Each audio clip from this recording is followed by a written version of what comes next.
Les dirigeants africains sont un réel problème pour notre indépendance, pour notre souveraineté. Ils n'aiment pas l'Afrique, ils aiment uniquement leurs intérêts. Donc, ils sont égoïstes.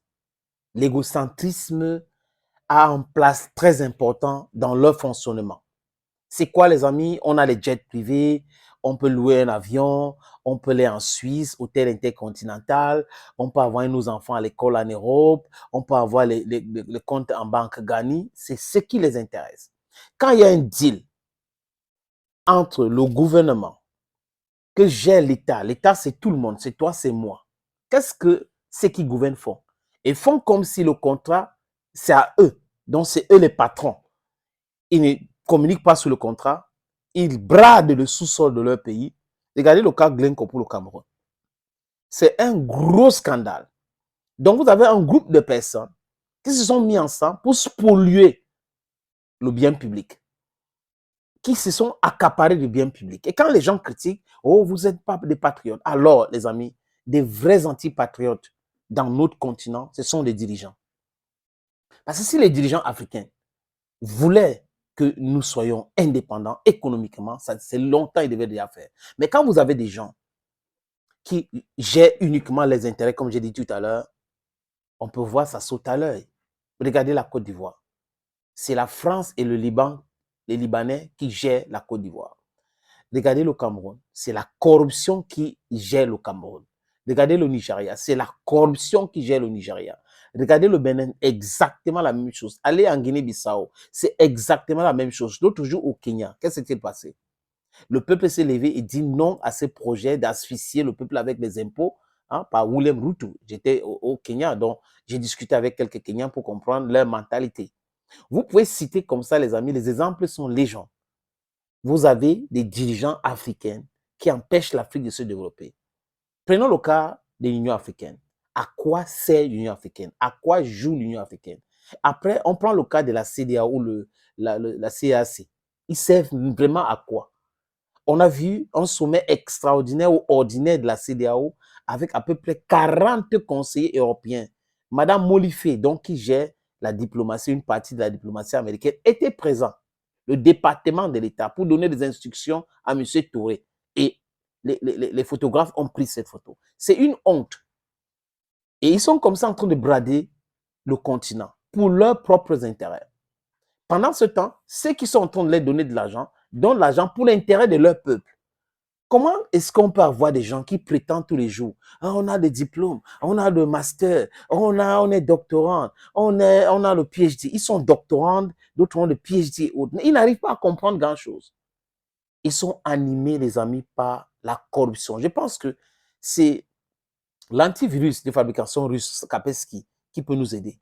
Donc, on doit mettre ça dans leur tête pour tuer les virus de corruption et de détestation de l'autre, les amis.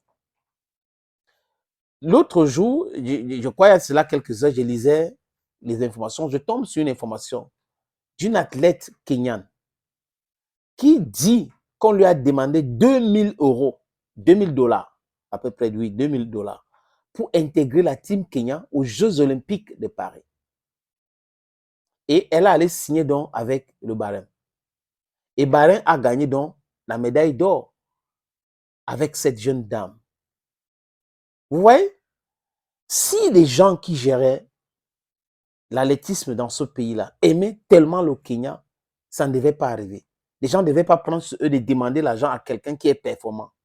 Et même s'il n'est pas performant, on prend les performants, on n'a pas besoin de demander l'argent, qui que ce soit. Au Cameroun, c'est exactement comme ça avec l'ancienne fédération camerounaise de football, où on présente des joueurs qui sont promoteurs, mais les gars demandent, il faut l'argent, il faut donner, si je veux qu'on convoque son enfant, il faut donner de l'argent. Donc, les gens regardent uniquement les intérêts.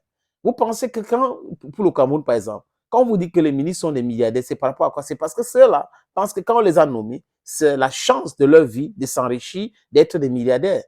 Et pour être milliardaire sans travail, ça veut dire quoi? Ça veut dire qu'on vole, on pille.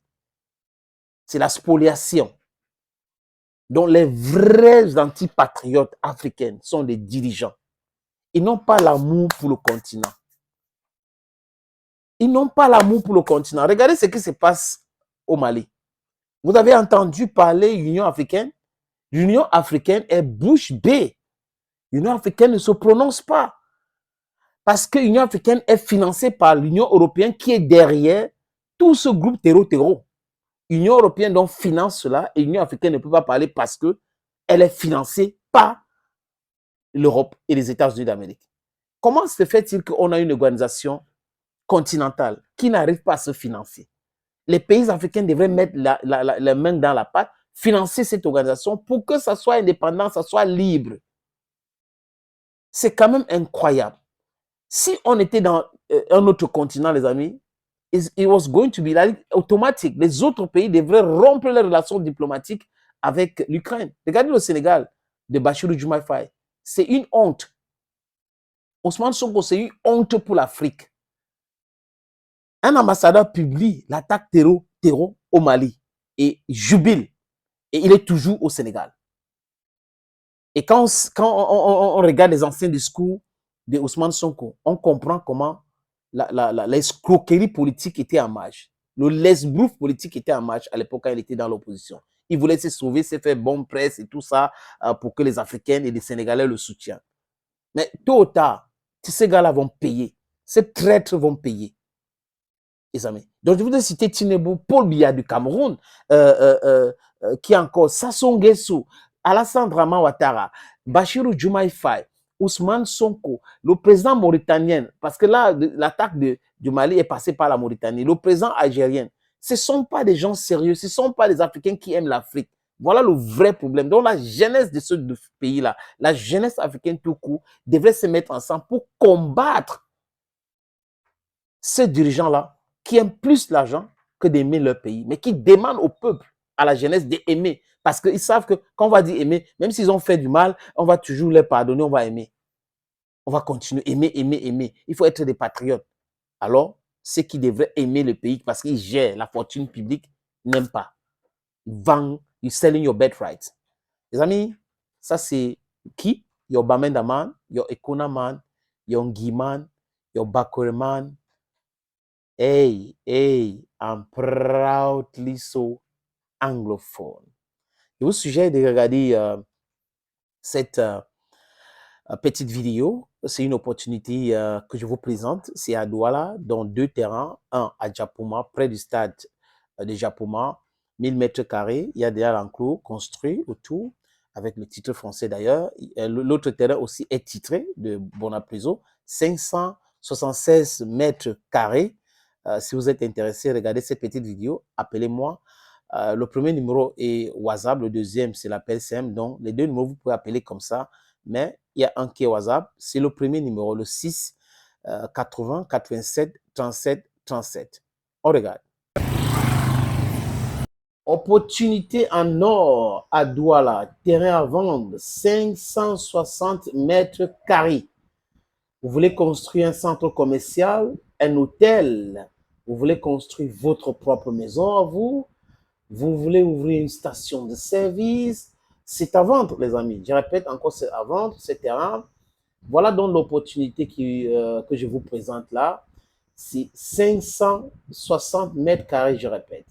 Et le terrain est titré.